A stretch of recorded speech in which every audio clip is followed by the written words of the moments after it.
আসসালামু আলাইকুম ওরহমতুল্লাহি ওবরকাতুহু। স্বাগত জানাচ্ছি আরও একটি ইম্পর্টেন্ট ক্লাসে, যেই ক্লাসের মধ্য দিয়ে আপনি সক্ষম হবেন হাজার হাজার বাক্য বানাতে। আজকের পর থেকে আপনার আর কখনো নিজের থেকে বাক্য বানাতে কোনো চিন্তা করতে হবে না। অর্থাৎ আমি আপনাকে লিঙ্কিং ভাব দিয়ে, হেল্পিং ভাব দিয়ে, বি ভাব দিয়ে কীভাবে হাজার হাজার বাক্য বানাতে হয় সেই সুপার একটা ফর্মুলা নিয়ে আপনাদের সামনে এই ক্লাসে হাজির হয়েছি। তাহলে দেরি কেন, শুরু করি। আসি আমাদের একটা সুপার ফর্মুলা, অর্থাৎ লাখ লাখ বাক্য বানানোর জন্য একটা সুপার ফর্মুলা আমরা আপনাদের জন্য নিয়ে এসেছি। সেটা হচ্ছে subject plus Bibhab plus complement. আমাদের এই স্ট্রাকচার বোঝার দরকার নাই, আমরা নর্মালি বলি সাবজেক্ট এবং হচ্ছে বিভাবটা টেন্স অনুযায়ী আমাদের তো তিনটা নর্মাল টেন্স আছে, present tense, past tense, future tense. সেখানে কি কি ইউজ করতে হবে সেটা আমি পরের স্লাইডে পড়াচ্ছি, বাট এর আগে আমরা জাস্ট একটু করে আমাদের যেই সুপার ফর্মুলা সেটা একটু বোঝার ট্রাই করি। ধরেন সে একজন ছাত্র, আমি এটাকে একটু করে ট্রান্সলেট করে দেখাই, বাকিটুকু আপনারা নিজেরা করতে পারবেন। দেখেন সে একজন ছাত্র, এখানে সাবজেক্ট কে একজন ছাত্র, সে, তাহলে আমরা আনলাম হি। এরপরে একজন ছাত্র। আচ্ছা আপনাদেরকে বলে রাখি, কখন আমরা বিভাবটা অ্যাপ্লাই করি? যখন দেখবেন যে আপনি যখন কথা বলেন সেখানে বাংলা বাক্যের মধ্যে ক্রিয়াটা উল্লেখ থাকে না। যেমন সে একজন ছাত্র, সে মেধাবী ছাত্র, সে পরিশ্রমী, সে গাধা, সে মেধাবী, মানে এখানে দেখা যায় আপনার কোনো ধরনের ক্রিয়া উল্লেখ থাকে না। দুইটা শব্দ, সে ছাত্র, মেধাবী ছাত্র, অর্থাৎ এখানে যে ক্রিয়া, যেমন আমরা করছি, খাচ্ছি, যাচ্ছি, ওখানে যেমন আপনাদের ভাবটা উল্লেখ থাকে বাংলা বাক্যের শেষে, কিন্তু যখন আমাদের বিভাবটা ইউজ করি বিশেষ করে প্রেজেন্ট ফর্মে, সেখানে আমাদের কোনো ধরনের ভাবটা উল্লেখ থাকে না। যেমন এখানে দেখেন সে একজন ছাত্র, এখানে কোনো ভাব উল্লেখ নাই। সেই জায়গাটাতে আপনি অ্যাপ্লাই করতে পারেন এম ইজ আর। কি অ্যাপ্লাই করবেন? এম ইজ আর। যেমন এখানে যেহেতু সে থার্ড পারসন সিঙ্গুলার, আমরা ইজ দিব। একজন ছাত্রের ইংরেজি হচ্ছে আ স্টুডেন্ট, সে একজন ছাত্র। তাহলে আমরা এভাবে একটা বাক্য তৈরি করে ফেললাম। যেমন দেখেন টেবিলের উপর একটি বই আছে। এই জায়গায় আপনি যখন সাবজেক্ট পাবেন না, এই জায়গায় কোনো সাবজেক্ট নাই। যেমন দেখেন এখানে সে ছিল, এখানে এটি একটা সাবজেক্ট আছে, এটি সাবজেক্ট আছে, আমরা সাবজেক্ট আছে, কিন্তু টেবিলের উপর একটি বই আছে, এখানে আপনি কোনো সাবজেক্ট পাবেন না। যেখানে সাবজেক্ট আমরা পাই না সেখানে ডেয়ার দিয়ে আমরা বাক্যটা অ্যাপ্লাই করতে পারি। ডেয়ারকে আমরা সাবজেক্টের জায়গায় রিপ্লেস করব। তাহলে এখানে একটি বই আছে, ডিয়ার ইজ, তাহলে দেখো ডেয়ার ইজ। এরপরে একটি বই আছে, আ বুক। কোথায় আছে? টেবিলের উপরে, অন দ্য টেবল। টেবিলের উপরে একটি বই আছে, অন দ্য টেবল। তাহলে দেখেন there is a book on the table. এবার দেখেন এটি একটি সুন্দর দিন, তাহলে এটির ইংরেজি হচ্ছে ইট। আর যেহেতু বাংলা বাক্যের মধ্যে কোনো ক্রিয়া নাই, দেখেন বাংলা বাক্যের মধ্যে কোনো ক্রিয়া নাই, হ্যাঁ, সেখানে আমরা কি অ্যাপ্লাই করবো বলেছিলাম? এম ইজ আর। আপনি এখানে আনতে পারেন ইট ইজ, আনতে পারেন থার্ড পারসন সিঙ্গুলার হলে ইজ আনবেন। It is a beautiful day. ঠিক আছে? আচ্ছা, এরপরে ইটস আ বিউটিফুল ডে। এবার আসেন, এটি একটি কঠিন কাজ ছিল। এখন ছিল বোঝালে আপনার মাথায় রাখতে হবে ওয়াজ আনতে হবে। তাহলে এটি একটি কঠিন কাজ ছিল, ইট ওয়াজ। সাবজেক্টটা হচ্ছে কি? ইট ওয়াজ। দেখেন একটি কঠিন কাজ, কঠিনের ইংরেজি হচ্ছে ডিফিকাল্ট। হ্যাঁ, তারপরে কাজের ইংরেজি হচ্ছে task. It's was a difficult task. এরপরে আমরা বিজয়ী হব। এই যে হব বুঝালে আমরা কিন্তু উইল বি, শেল বি আনি। ঠিক আছে? এখন আমরা সাবজেক্টটাকে আমরা উই, এই যে এখন আমাদের কি লাগবে? ভাব লাগবে, বিভাব লাগবে। তাহলে বিভাব যেহেতু হব বলেছে, শেল বি বসবে, shall be, we shall be. বিজয়ী মেবি হচ্ছে কি? উইনার্স। আমরা বিজয়ী হব। এই ছিল কমন জিনিসটা, অর্থাৎ স্ট্রাকচারটা বোঝানো। তবে আমাদের মূল পড়া হচ্ছে আমরা একটা চার্ট মুখস্থ করব বা একটা বক্স মুখস্থ করব, যেটা মুখস্থ করতে পারলে, যেটা আমরা আয়ত্ত করতে পারলে থাউজেন্ডস অফ ওয়ার্ড আপনি নিজ থেকে বানাইতে পারবেন। দেখেন সেটা ব্যাপারটা আমি আপনাদেরকে দেখাই। যেমন এটা দেখেন, এই যে আমরা যে বক্স মুখস্থ করলে জীবন পুরাই ধন্য।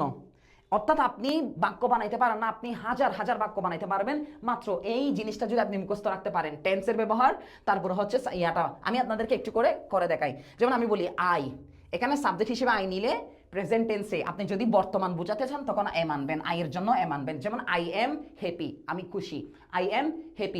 খুশি। আপনি বলতে পারেন আম সাকসেসফুল, আমি সফল। আপনি বলতে পারেন আমি দুঃখিত, আম স্যাড, আমি দুঃখিত। আপনি বলতে পারেন আমি স্ট্রং, আমি শক্তিশালী, আম স্ট্রং, আমি শক্তিশালী। এবার আপনি যদি বলতে চান পাস্টে, আমি সফল ছিলাম, একটা সময় আমি সফল ছিলাম, এখন নিয়মিত বাঁশ খাইতে আর সফলতাটা গেছে গা। তাহলে I was, successful, I was successful, আমি সফল ছিলাম, আমি সফল ছিলাম, অথবা আমি সফল হব, সামনে আমি সফল হব, এখন আপাতত বাঁশের উপরে আছি, সামনে কোনো একটা সময় গিয়ে সফল হব, তখন আপনি বলতে পারেন I shall be successful, I shall be successful, অর্থাৎ আমি সফল হব। এবার আসি, আপনি এখন আমাদের আই বাদ দিয়ে যখন উইয়ে যাবেন, উইয়ের ক্ষেত্রে আপনি প্রেজেন্ট টেন্সে আনতে হবে আর। যেমন আমি যদি বলি আমরা শিক্ষক, we are teachers, we are teachers, মাথায় রাখতে হবে যেন প্লুরাল আনেন, সেটা প্লুরাল আনেন, নাউন আনলে প্লুরাল আনবেন। উই আর টিচার্স, আমরা শিক্ষক।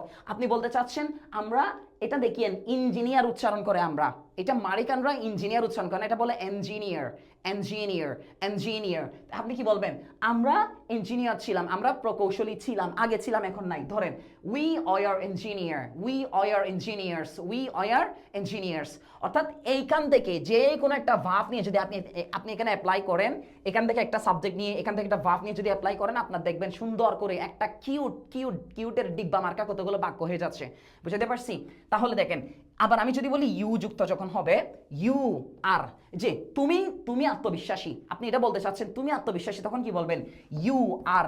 দেখেন you are confident, you are confident, ঠিক আছে? তুমি আত্মবিশ্বাসী ছিলে, you are confident, you are confident, তুমি আত্মবিশ্বাসী ছিলে। আবার যদি বলি তোমরা, তুমি কিংবা তোমরা, দুজনের ক্ষেত্রে আমরা ইউটা ইউজ করি, দুজনের ক্ষেত্রে আমরা কি ইউজ করি? ইউটা ইউজ করি। তাহলে তোমরা আত্মবিশ্বাসী ছিলে, you are confidence, you are confidence, তোমরা কি ছিলে? আত্মবিশ্বাসী ছিলে। এবার আমি যদি বলি তোমরা উচ্চাকাঙ্ক্ষী, উচ্চাকাঙ্ক্ষী মানে হচ্ছে অ্যাম্বিশাস, অ্যাম্বিশাস। আমি যদি বলি তোমরা উচ্চাকাঙ্ক্ষী হবে, তোমরা উচ্চাকাঙ্ক্ষী হবে, তোমরা you will be ambitious, you will be ambitious. অর্থাৎ এইখানে জাস্ট আমি কিছু ফর্মুলা আকারে কিছু ওয়ার্ড জাস্ট দিলাম। ধরেন এখানে আমি বেশ কিছু শব্দ দিয়েছি, আপনারা চাইলে এগুলো দিয়ে প্র্যাকটিস করতে পারেন। আপনাদের বাস্তব জীবনে এগুলো কিন্তু অনেক ইম্পর্টেন্ট আছে, এই ওয়ার্ডগুলো দিয়ে। জাস্ট এখান থেকে একটা নেবেন, একটা এখানে অ্যাড করবেন, দেখবেন যে সবগুলো বাক্য হয়ে যাবে।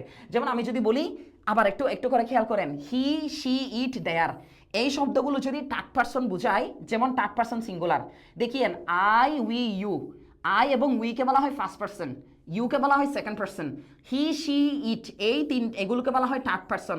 অথবা যে কোনো ব্যক্তির নাম, কামাল, জামাল, রহিমা, করিমা, জরিনা, তরিনা, যত ধরনের নাম আছে, সিঙ্গল কোনো নাম হলে সেগুলো থার্ড পারসন সিঙ্গুলার। এই থার্ড পারসন সিঙ্গুলারে আপনি যখন বর্তমান সময়কে ব্যাখ্যা করার জন্য আনবেন, সেখানে ইস আনতে হবে। আমি যদি বলি সে একজন কৃতজ্ঞ মানুষ, he is a grateful person, সে একজন কৃতজ্ঞ মানুষ, he is a grateful person, ঠিক আছে? আপনি চাইলে এভাবে বানাইতে পারেন। অথবা থার্ড পারসন সিঙ্গুলার যে কোনো একটা, কামাল সাহসী ছিল, কামাল ওয়াজ ব্রেভ, কামাল সাহসী ছিল। জামাল ওয়াজ হেল্পফুল, জামাল কি ছিল? সাহায্যকারী ছিল। এরপর আপনি চাইলে উইল বি দিয়ে ফিউচারটা বানাইতে পারেন, সে এখন সাহসী নাই তবে সামনে গিয়ে সাহসী হবে, ঠিক আছে? বিয়ে শাদী করার পরে সাহসী হবে, হতে পারে না এরকম? তাহলে আপনি বলতে পারেন শি উইল বি ব্রেভ, সে সাহসী হবে। আপনি বলতে পারেন শি উইল বি হেল্পফুল, সে কি হবে? সাহায্যকারী হবে। এখন না, সে যখন টাকা পয়সা হবে তখন সাহায্যকারী হবে, হতে পারে না স্যার? দেখিয়েন, আবার দুইটা অ্যাপ্লাই করতে যায় না, I, am, was, shall be, এরকম অ্যাপ্লাই করতে যায় না, যে কোনো একটা, এখান থেকে একটা শব্দ নেবেন, এখান থেকে একটা শব্দ নেবেন, একটা বাক্য দেখিয়েন। আপনি এখান থেকে চাইলে শত বাক্য বানাতে পারবেন। I am happy, I am successful, I am strong, I am busy, I am ready, I am careful, I am leader, I am teacher, I am engineer, I am boy, I am বাগাল, এরকম আমরা হাজার বাক্য বানাইতে পারি একটা। তারপরে আপনি চাইলে ওয়াজ দিয়ে যেতে পারেন, পাস্ট টেন্সে যেতে পারেন, I was happy, I was successful, I was sad, I was strong, ঠিক আছে স্যার? আমরা তাহলে এইভাবে যেতে পারি। আর থার্ড পারসন প্লুরালটা একটু বুঝাই। থার্ড পারসন প্লুরাল হচ্ছে যে যখন আই, উই, ইউ ছাড়া, দেখো আই, উই, ইউ ছাড়া আর বাকি যখন আদার যখন সাবজেক্ট আসবে যেগুলো প্লুরাল বুঝে, যেমন আমি যদি বলি কাউস বলতে পারি, আমি বলতে পারি না, পিপল বলতে পারি, অনেকগুলো মানুষ বলতে পারি, তাই না স্যার? স্টুডেন্টস বলতে পারি, টিচার্স বলতে পারি, যেগুলো মূলত হচ্ছে আই, উই, ইউ ব্যতীত যখন কোনো ধরনের প্লুরাল বোঝাবে, সেই জায়গায় আপনি চাইলে আর ইউজ করতে পারেন। এখন আমি যদি বলি, ধরেন আমি একটা এক্সাম্পল দিই, এটা একটা প্লুরাল, এটা একটা প্লুরাল না, থার্ড পারসন প্লুরাল। এখন আমি বলতে চাচ্ছি তারা সতর্ক, তাহলে কেন কি বসবে? দে আর কেয়ারফুল, তারা সতর্ক। এটা ছিল পজিটিভ বাক্য। আপনি জাস্ট নেগেটিভ করতে গেলে এইগুলোর সাথে একটা নট লাগাই দিবেন, দে আর নট কেয়ারফুল, তারা সতর্ক নয়, তারা সাহায্যকারী নয়। তাহলে কি হবে? এটা তাহলে কি হবে? দেখেন এটার জন্য কি বসবে? Are not, they are not helpful, অর্থাৎ আপনি চাইলে অ্যাফার্মেটিভ নেগেটিভ সব বাক্য এই একটা চার্ট যদি মুখস্থ করেন আপনি হাজার হাজার বাক্য বানাইতে পারবেন। ঠিক আছে, আজকের ক্লাসটা এতটুকু ছিল। এমনি এখন ইফতারের টাইম হয়ে গেছে, আমি সারাদিন ক্লাসের পরেও আপনাদের একটু দেরি হয়ে গেছে, সেজন্য আজকে আমি মোটামুটি খুব তাড়াহুড়া করে ভিডিওটা করে যাচ্ছি। আর এই চার্টটা মুখস্থ করবেন, আর আপনাদের বাড়ির কাজ হচ্ছে মিনিমাম এই চার্টের উপর থেকে ভিত্তি করে আপনি আমাকে আলাদা আলাদা সাবজেক্ট নিয়ে 10টা বাক্য আপনি আমাকে অর্থসহ কমেন্ট করবেন।